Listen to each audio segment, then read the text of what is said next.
Hello, BookTube. It's Zina from Beating Around the Books, and I'm here with Marc Nash. Um, and we are here to discuss a buddy read we've had over the first half of the month, and that is Borges Fictions, which is a collection made up of actually two collections, two short story collections. One is The Garden of Forking Paths, and the other one is Artifices.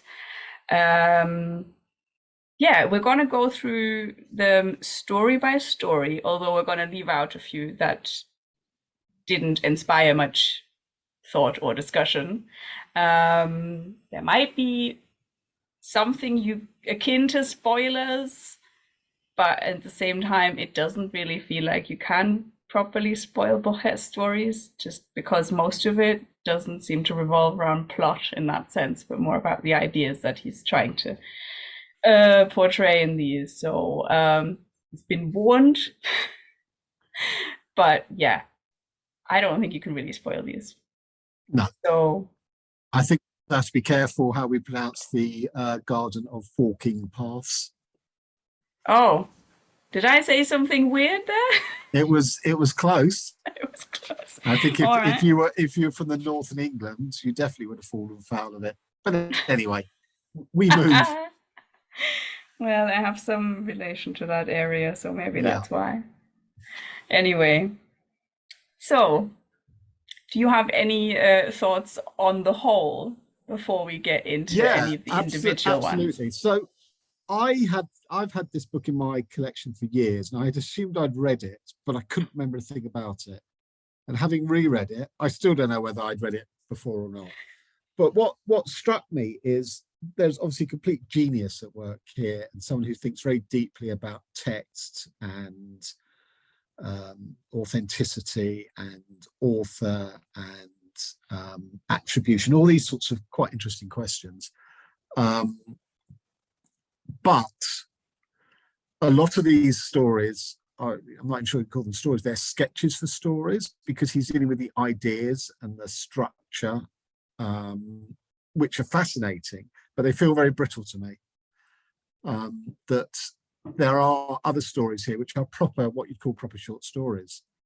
And most of them are very enjoyable because, as you know, I'm off short stories on the whole, but these actually rise above that. So when he does that, it's immensely satisfying. When he puts ideas on a page, they are immensely satisfying in themselves, but they feel very brittle. They feel like they could fall over if someone tried to write them out in full. So I was slightly torn, and I ended up giving it 4 because, as much as I admired the brain power on show here, it felt a little hollow in places. Hmm.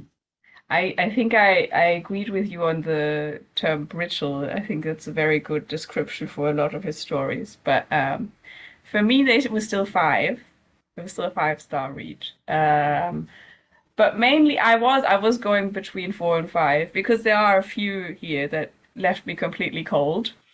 Um, but I ended up just thinking that the ones that didn't made up for it, Correct. Yeah. well enough Yeah. for me to warrant giving it 5 because I've been a lot more. I feel like if I were to compare it to other things that I've rated, it would be incredibly ungenerous. Is that a word? Yeah. Yeah. I mean, Yeah. for me, having had bad experiences with short stories over the last few years, I'd say there were very few relatively amongst the whole collection, and they weren't bad. They just didn't do anything. But as a collection as a whole, I thought it was pretty good on that level. Yeah. And then for me, the other thing was that last year, just around maybe just over a year ago, I read The Aleph. It's Yeah. another collection. And that one, I think I may have also given 5. And again, or maybe it was 4. But either way, I would say that this one, on the whole, um, impressed me more than The Aleph, which then to me meant that it should receive 5. Whether or not I've given the other one 5, I don't know. But yeah, that was the whole. I mean, ratings are whatever anyway, right? A bit It's arbitrary. interesting. it's interesting you mentioned the Aleph, because obviously I haven't read that, and I don't think I'd be in a rush to pick up another collection, and yet at some point I could very well, it doesn't grab me enough, because he is so sort of legendary, his status in modern literature, and it hasn't quite grabbed me enough because of this hollowness and brittleness, that I wouldn't be in a rush to pick it up. But equally, I can imagine myself reading it as well.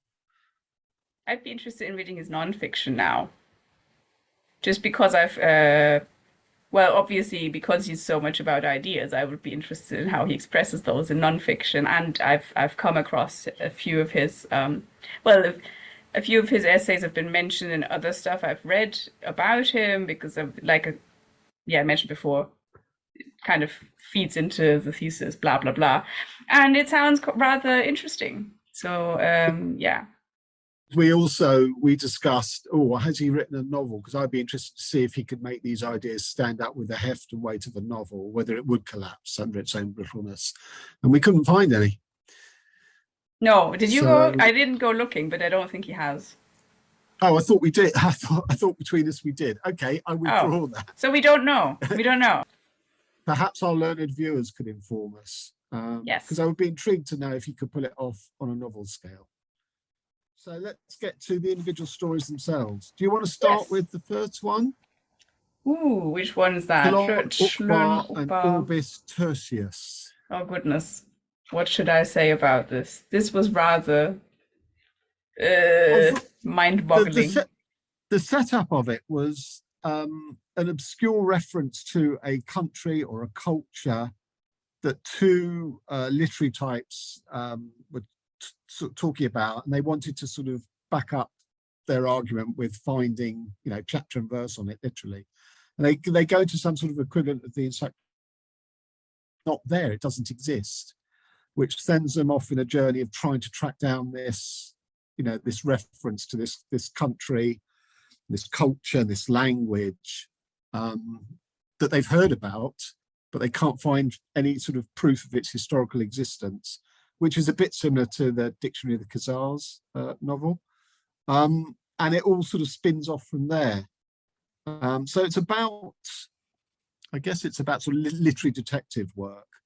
And when is an entry, it's a bit like Wikipedia today, when, someone puts on a complete bogus entry, and it kind of echoes and foreshadows that, really. But obviously within the sort of higher levels of sort of literary world. I thought it was a fascinating story. I mean, we could talk about the ending, which again could be a spoiler or but so yeah, I enjoyed that story. No, I really enjoyed it too, especially when we got into the second part, where it goes into more of the detail of this sort of invented country. Is it a country or is it an actual world? I don't even know. I think well, that's sort of where it heads up towards, where it's everything associated with the country, including its culture and its language. And okay, I guess this does verge into spoiler territory, given the caveat that we made at the beginning, and that Borges goes on to write that this was basically a sort of an intellectual exercise to create this fictional place in literature with full references and things like that. And he goes on to speculate whether that is in fact our existence now, that our actual world is an intellectual exercise, has been dreamt up out of nothing, is made up and imagined. So it also ended up in quite a fun place, because he's talking about the scale, that if you could do it for one country with everything that's involved, like its geography, its climate, its language, its culture, its artifacts, if you can dream all of that up out of nothing, then what's to say you couldn't have dreamt up the whole planet Earth? Yeah, that one, I like that idea, and that also linked into my thing with House of Leaves, because at some point you've got one of the characters going, what if I'm just the product of, some writer's imagination, sort of questioning reality, basically, and his own perception of reality. One other thing that I really loved was when he talks about the language, or the different languages, and right, and how they work. One in which I think, what was it? um, what was it? I can't remember now. Was it that there's no proper verbs? Oh, it was something like that. Yeah.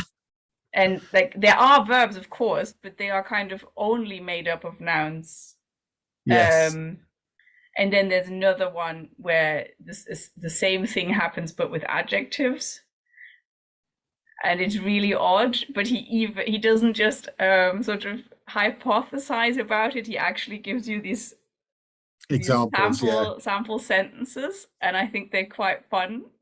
I don't know if it's to somebody like me, that is No. I mean, I love stuff like that, and I'm always pro verb and anti noun for reasons we'll get into in one of the later stories. So yeah, I love that stuff. All right, here we go. No, this was no nouns. It says it's because it's all about acts, independent acts. And here it says there's no noun that corresponds to our word moon, but there is a verb which in English would be to moonate or to unmoon. Anyway, and then it said something like la la la. This would translate to upward behind the on-streaming at moon. So that would actually be your thing. I just thought it was terrific. It was really clever, really well thought through. I don't know. I wish I would have loved to hear more of these kinds of sentences, even But though it's just plain. that comes back to my thing about how this is quite brittle and hollow. You know, if Borges or someone else had actually written that novel through, or a novel version of that whole society, like the Dictionary of the Khazars, which is again about a presumed imaginary culture and country which has disappeared. Could Borges have pulled it off? You know, but maybe not. But I had that nagging feeling all the way through this collection. That was the one problem of it. Quite interesting though, because I seem to remember having read somewhere that he never really saw himself as the originator of any of these stories. That he doesn't really see himself as the author, but really just the finder of ideas, thoughts, sentences, etc. So that's, I guess, that just ties into his whole idea about what he believes about intertextuality. So maybe that's a reason why he never felt compelled to write a novel. If he didn't, I'm saying this as if I know it. I don't. Yeah. All right. But yeah, maybe we can move on to the next one. So that's Pierre Menard, author of the Quixote.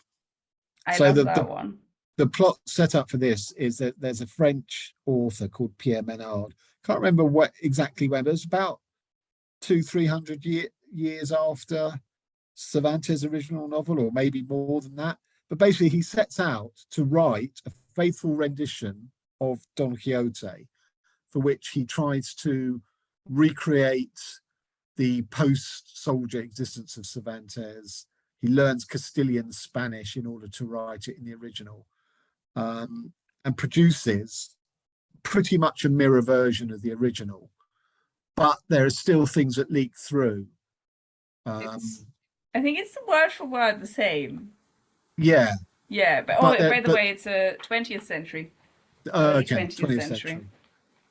And I found this really interesting comment on one aspect of the death of the author, which is where authors are relegated to, they are merely the sum of their parts. You know, that they can only write the books they write because of the culture and the times and the history that they grow up in. It's almost predetermined by their cultural and inheritance, which I find a very interesting idea. And this, to me, was an expression of that. I don't know kind of how you feel about it. Well, yes, obviously, which this ties in with, you know, the role of the reader in you know, interpreting the text they're reading, and in this case, yeah, he keeps sort of commenting on how, you know, one example passage or the other, you know, they are exactly the same, but in the 20th century, you know, this sentence reads completely differently because, you know, because of what happened in between Cervantes writing the story and then Pierre Yeah, Menard writing it again, yeah, yeah. which means, context matters, the history and the cultural context of the reader matters, blah, blah, blah. So I find that really interesting. And to me, it's kind of like an extreme or sort of extreme, absurd example of the ideas of, again, role of the reader, death of the author, and so on and so forth. But one that works really well, I think, It with does, this story. It which may I be think in absurd. this case, it only works because it's that short. I Yes. think. Yeah, absolutely. Yeah. I don't think there's much more to say on that, unless you want to add anything. No, I do wonder. So it's basically, I haven't really made anything of it, but because what it actually, how it starts is we're not. It's not just about Pierre Menard recreating the Quixote, though. It's whoever's writing this text is talking about his whole oeuvre. I don't know how you pronounce that. Sorry. Yeah, Um, yeah. and so he gives you this very short list of everything he's produced in chronological order. And I didn't really try and make sense of that, but I'm sure there's something in there as well. I don't know if you did. No, but we sort of get that again in one of the stories, a survey of the works of Herbert Quain. We sort of get it again, that idea. Yeah, although it's a bit different. Yes, but yeah, anyway, it's fine. There's a few things that I put in there, but I'm also still not sure. There's like one. No, I'm not even gonna try because that's all in French and I cannot pronounce French, so we're just gonna leave it at that. The next story is called The Circular Ruins, which we don't really want to talk about because it wasn't that interesting, except to say in a later story, I think it's the one I just mentioned, the Herbert Quain one, there's a callback to this story, which is like sort of layers of fiction within layers of fiction. So Pierre Menard never existed, Herbert Quain never existed. The Circular Ruins is a fictional story written by Borges, but Herbert Quain is sort of laying claim to it. It was just sort of mind-bendingly brilliant. It's actually funny because I don't think, is it Herbert Quain? Because I think what the author of the piece on Herbert Quain That's right. says You're he's right. extracting certain Yeah. ideas from Herbert Quain's work to Yeah. then make that other. That's right. Yeah, anyway, layer Yeah. upon layer upon layer of intertextuality. Of sort of refraction of fiction. Yeah, I thought it was, yeah. So the Circular Ruins itself, Sina and I could take or leave, but the callback to it was wonderful. Yeah, I think the story was. I always wonder this type of thing where maybe this is another instance of does context matter? I wonder if the story was just a lot more mind blowing at the time. I think, Whereas, I think, yeah, I think you're onto something because when I read the translator Andrew Hurley's bit in the back, he says the Circular Ruins and two of the others were the sort of foundation stone of this collection, the Garden of Forking Paths, that they were the three that he wrote first, they were the most important. So yeah, absolutely. But it didn't strike you or me as particularly yeah, but I think interesting. it might be because we're so familiar with that sort of plot twist and that idea that may have been new then, but because we've just heard too many variations of that, it's kind of like, oh yeah, of course that's gonna happen. Yeah, oh, I can't believe that I actually predicted this. That was too easy. So maybe that's what it is. So maybe Okay. Yeah. So on to the lottery in Babylon, which is a sort of a historical tale set in Babylon of a lottery in which you could win a prize or there'd be a forfeit. You could be the recipient of either, and it proves incredibly popular, so much so that the state sort of appropriate it as their system of justice and build their whole system of justice upon the lottery of you can win a prize or there's a punishment, serious forfeit. And the whole of that Babylonian society and culture become enmeshed in this idea of a lottery. And it said some interesting ideas on things like justice and fate and humanity. I thought it was a pretty nice self-contained story.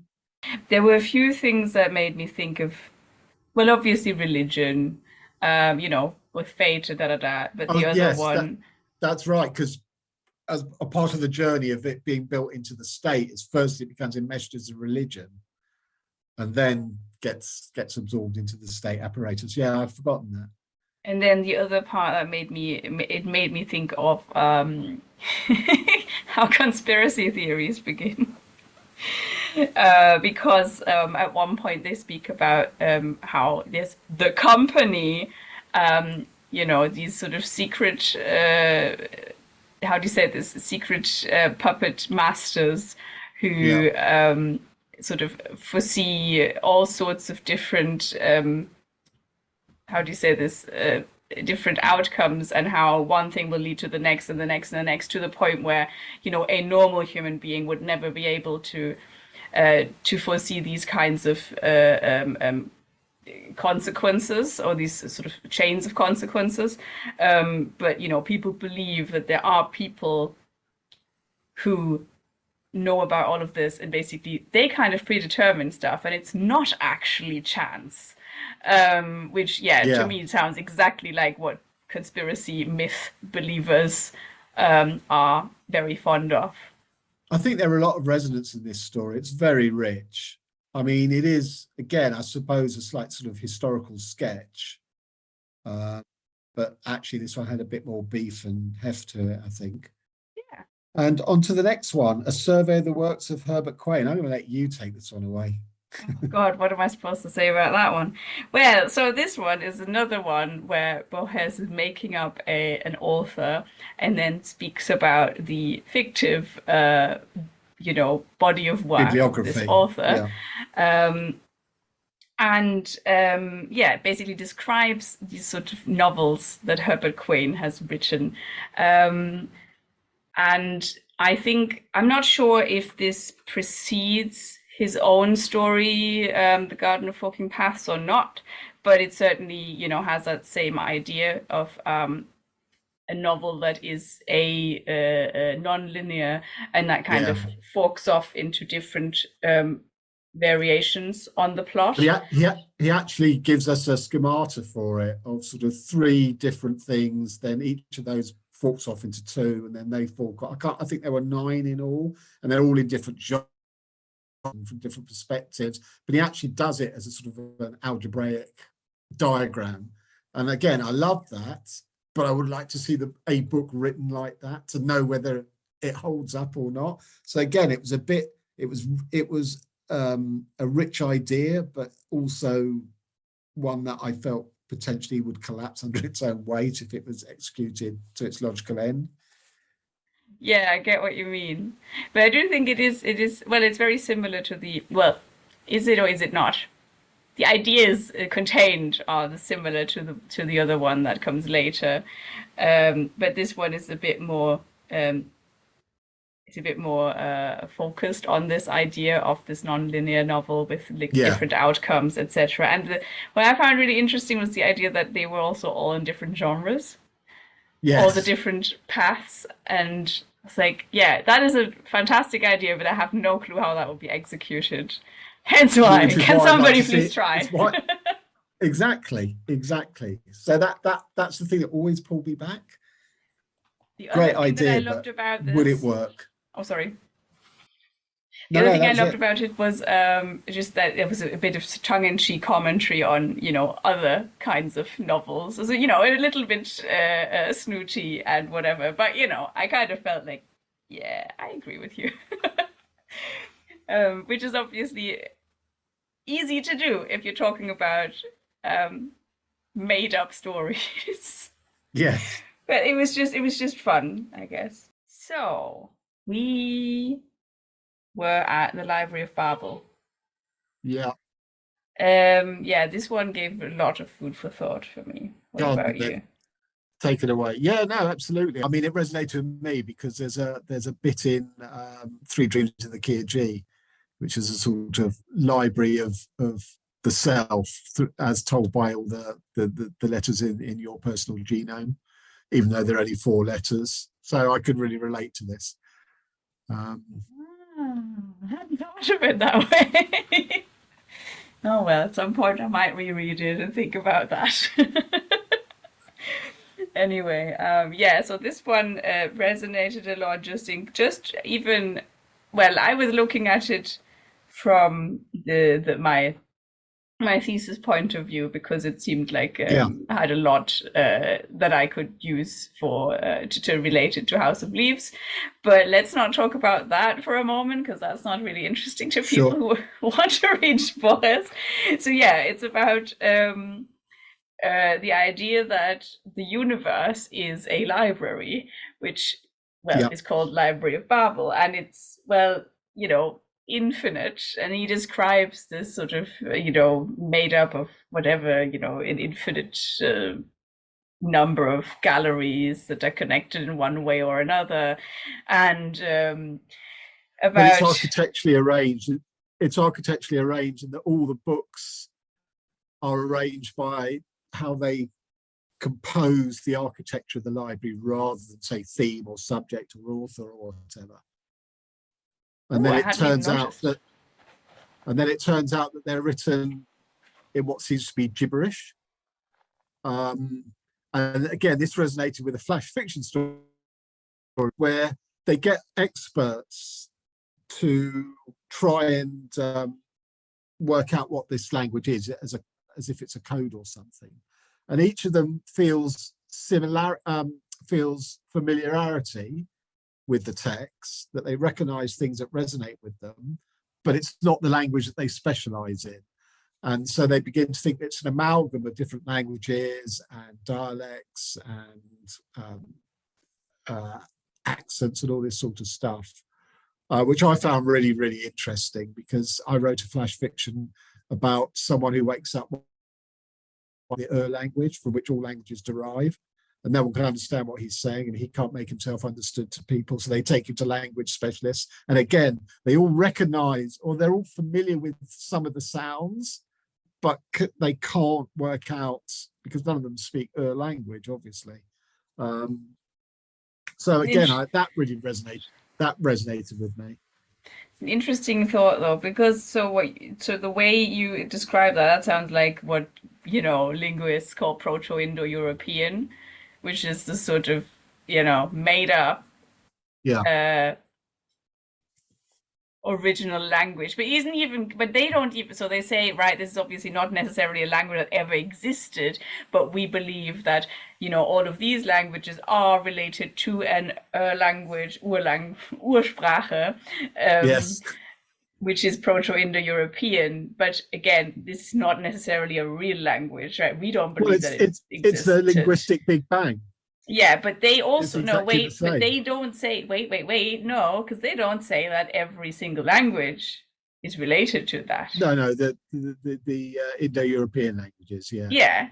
So Yeah. I can't remember it, but it was one of the favorite sort of trivia questions, right? Which language is X, Y, and Z? I can't remember. Is it Aramaic? I can't remember. One of those where it's like, no, it's actually not related to any of them. Why? Because linguists believe it's not related to Proto-Indo-European. Yeah, Finnish and Hungarian, I think, are the two European languages that don't fit the bill.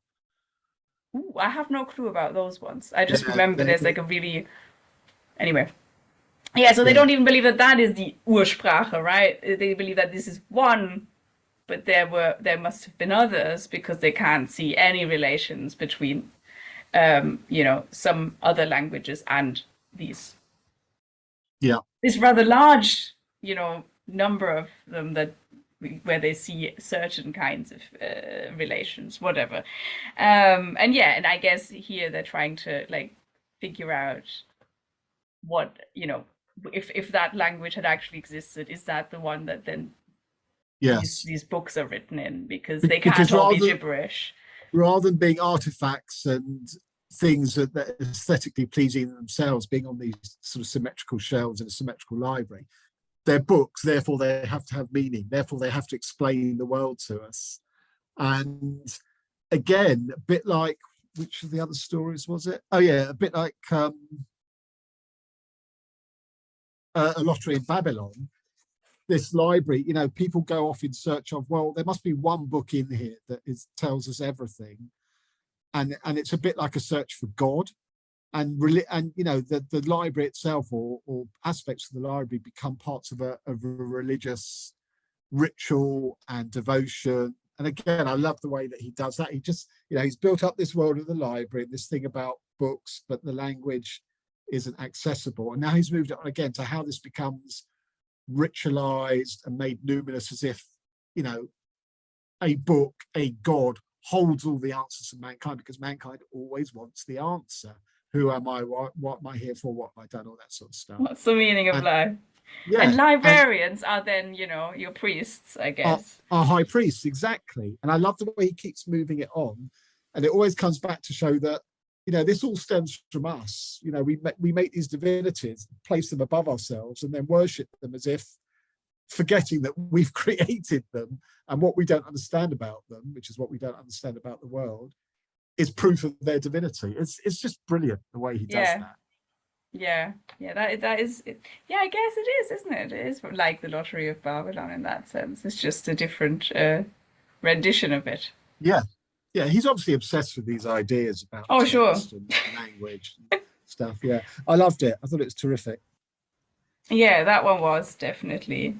But isn't he also puts in thoughts of, again, intertextuality, because he mentions about how, well, all of these books, are fundamentally the same, however different they may be, they all share this one thing, which is they are made up of, 22 identical letters, commas, periods, and so on. And yeah, I don't know. Isn't there also the idea of how there would also just be, wait. One book would suffice to include everything that is contained within the infinite library. Yes. If it just had infinitely thin pages. Yes. I don't know. It was just a bit of a mind fuck. But yeah, I loved it. No, it's terrific. It was really, really good. The Garden of Forking Paths is a sort of a guy who starts off in a sort of confessional mode, that he's about to, or has committed a murder, and is going to explain why and how he got to that point. So it's a sort of a detective thriller genre, or also with spy elements. I think those are the two genres that Borges has chosen to frame this story. But it's not really about that at all. It's set in the war. This guy is saying that he has found out where a bombing, aerial bombing raid is going to happen, and he needs to alert the Germans.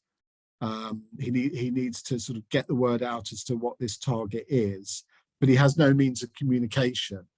So he hits upon this brilliant idea, because the town has the name of a first name of a man. I think it was called Arthur or Alfred. I think it was called Arthur. That he's going to travel. He's going to travel 3 miles to assassinate a semi-famous man called Arthur, and the report of that would alert the Germans. That it's almost like a code embedded in a human being. So that's the plot. But what is once he journeys to this place 3 miles away, he finds this house. It's a sort of Chinese mansion with all sorts of Chinese arts and artifacts in it. And he gets into conversation with the owner. And the owner sort of says, well, there's this text, none of it is readable. And our guy hits upon the notion that the gardens and the house, which are a labyrinth sort of layout themselves, if you bring that labyrinth together with the text, then the labyrinth decodes and unlocks the text, but you need both elements. And it's a bit like China Miéville's book, The Ambassadors, where on a foreign planet, the human-like creatures who are visiting and colonizing that planet, they because the language of the aliens is sort of slightly schizoid, that you actually need 2 human brains together, linked together psychically, in order to bring both sides of the alien language. So they are sort of translators, but they have to do it in pairs. And that's very much the feeling I got to this, that the geographical labyrinth, the layout of the labyrinth, is the key to unlocking this sort of text. That's interesting, because I read it very differently. Oh, well, how did you read it? Well, so I think the labyrinthine garden had nothing to do with the actual unlocking of the text at all. Okay. Okay. I think also I think it's not our guy, like it's not the narrator of the story who figures it out. He is a descendant of the author of this weird unreadable text. And the guy he talks to, who he meets in this, Chinese style mansion, he explains to him what he has made of the text, because he thinks he's unlocked it, he's cracked the code. And so I think what the whole thing hinges on is that the author of this text said that he was he was withdrawing from public life. That's right, to write a book, and also that he was going to build a labyrinth, and nobody connected those two things to be the same. They thought that he'd never actually managed to build the labyrinth, and B, that the book he'd written was a complete waste of bloody time because it was awful and unreadable. And his idea then was that actually the book and the labyrinth are one and the same. Which is why the book is so weird. It's because it's not linear. It's because it's supposed to sort of, lead you down the garden path. No, I mean, lead you down weird paths and dead ends and blah, blah, blah, because it's supposed to kind of simulate different, different worlds, different universes, in which, in one universe, this happens to the character, and in another one, something different happens, which is why it seems so confusing when you try to read it as you would a conventional novel. Yeah, sure. I think that's how I got it. Is that so far removed from requiring the labyrinth to unlock the text? Isn't the labyrinth like a blueprint of how to read the text rather than, doesn't that decode the text? Maybe. I don't know. Well, to me, it was just about the labyrinth being more of a metaphor for the book. You know what I mean? Not an actual. I thought it was much more embedded representation of the structure of the book. Okay. Because to me, this is then also where it comes into the whole House of Leaves thing, right? The book as labyrinth. And here we have this idea of a book written like this, but it's not actually done, right? He's again talking about a made-up text. And then in House of Leaves, you've got an author who actually goes and, does it? He doesn't quite do it the way that Borges outlines it in here, but he does write a book that is a labyrinth. Totally. But again, this may be going beyond the point of this discussion. It's just that's how I thought about it, as opposed to having an actual physical labyrinth. Okay. Where you can actually wander around as a person. Do you know what I mean? Yeah. Well, I mean, what I found slightly odd about this story is that all this stuff about the labyrinth and the text, however we interpret it, and then you get this rather weird plot about a spy needing to let the Germans know about a bombing raid. I'm not sure they sat terribly well together. No, it was very, very weird. I mean, it was, of course, a sort of, story within a story. Yeah. But what were you doing? Fascinating story. No, but I also wondered, what were you doing? Why embed this in that story? I understand the device itself, but it's rather a weird plot to choose to embed it in. Was it just to get the reader to the house stuff? I mean, it was odd.